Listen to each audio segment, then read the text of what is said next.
Здравствуйте, уважаемые друзья! Сегодня я хотел представить вам отчет за период с 14 апреля по 25 апреля. Дело в том, что у меня не получилось предоставить отчет за прошлую неделю в ту пятницу, поскольку я был в командировке. Ну, я хотел бы начать с того, что мы за 2 недели провели 4 экскурсии для школ номер 56, номер 6, это, который находится в городе Бишкек, а также для колледжа при Государственном медицинской академии. Кроме того, мы провели экскурсию для школьников города Токмака и для Американского университета Центральной Азии. Очень были интересные экскурсии, и в продолжение я хотел рассказать, что буквально позавчера, 23 апреля, парламент принял постановление по экскурсиям. Я не знаю, зачем это было сделано, но отныне экскурсии в парламенте стали очень бюрократичными, записаться стало сложнее, и у сотрудников Государственного комитета национальной безопасности появилось безосновательное право без оснований пускать или не пускать гражданина в Белый дом, что не есть верно. Я по этому поводу очень сильно возмущался, выражал свою позицию, но, к сожалению, 74 депутата поддержали это постановление. Скорее всего, просто моим коллегам не нравится то, что экскурсий стало много, и, может, кому-то это стало мешать. Но да бог с ним. В первом чтении прошел мой законопроект об общественных работах. Ранее мы уже вводили эту санкцию, просто этот законопроект носит редакционного характера. Я надеюсь, когда мы примем в третьем чтении законопроект и президент подпишет, общественные работы у нас все-таки заработают. И те лица, кто мусорит или занимается какими-то другими административными правонарушениями, будут подвергаться к общественным работам. Был принят в первом чтении также законопроект о рассекречивании генеральных планов городов, сел, районов.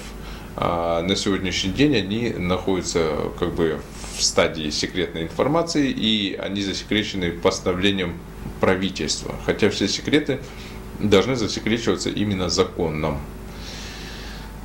Помимо этого, мы буквально в среду, позавчера, обсуждали очень интересный законопроект, который позволяет Конституционной палате пересматривать свои решения.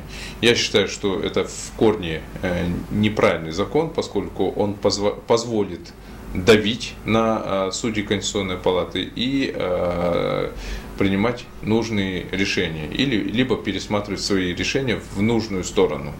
Такое мы уже проходили в истории, когда Бакиев тоже Конституционный суд пытался нагнуть, но у него это успешно получилось.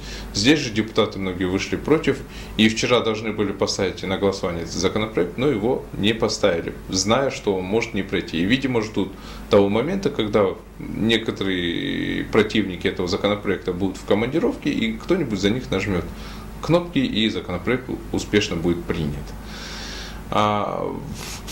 Я был в командировке в Санкт-Петербурге на прошлой неделе, и там я выступал в молодежной межпарламентской ассамблее. Я предложил разработать модельный закон об организованном досуге молодежи.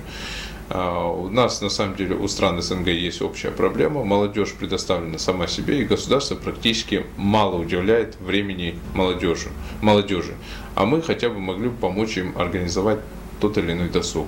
Будь это интеллектуально развлекательный, будь это спортивный, будь это и волонтерский, связан с волонтерской деятельностью и так далее.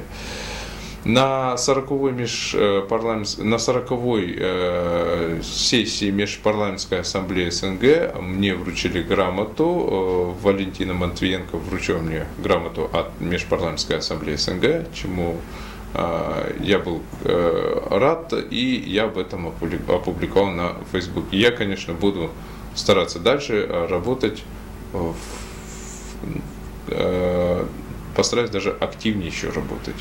Такого рода грамоты заставляют меня еще больше выкладываться.